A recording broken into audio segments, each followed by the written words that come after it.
In the famous tale titled Belling the Cat, a group of mice are debating plans to nullify the threat of a vociferous cat.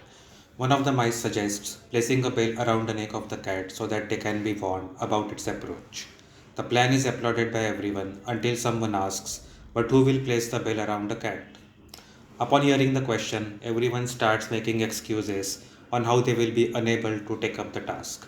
Moving on to a completely unrelated topic, the European Union leaders have devised an ambitious plan to confiscate frozen Russian assets and give them as a loan to Ukraine to continue fighting with Russia.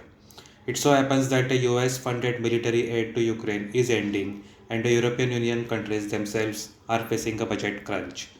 So, to fund the war, they came up with a brilliant idea of using frozen Russian bank securities to fund Ukraine in 2026 and 2027.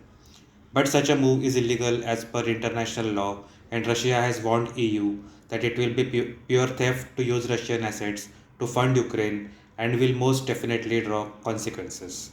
Now, Belgian Prime Minister Bart de Wever has asked other EU leaders if they are willing to share the consequences if things go south with Russia. It so happens that most of the frozen Russian assets are in Belgium because it is home to the European Securities Depository. De Wever told reporters in Copenhagen on the sidelines of an EU summit, and I quote, "There is no free money, there are always consequences. Explained to my colleagues yesterday that I want their signatures saying if we take Putin's money, we use it, we are all going to be responsible if it goes wrong." End quote.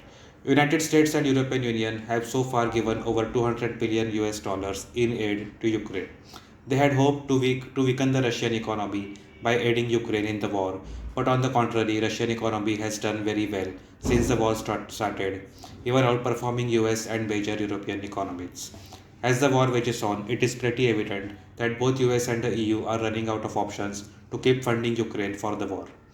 Which brings us to the question, will the European Union countries be willing to share the consequences if the plan to loan Russian assets to Ukraine goes south? Let us know what you think in comments. If you enjoyed watching the video, do like, share and subscribe to the channel. We will see you in the next video.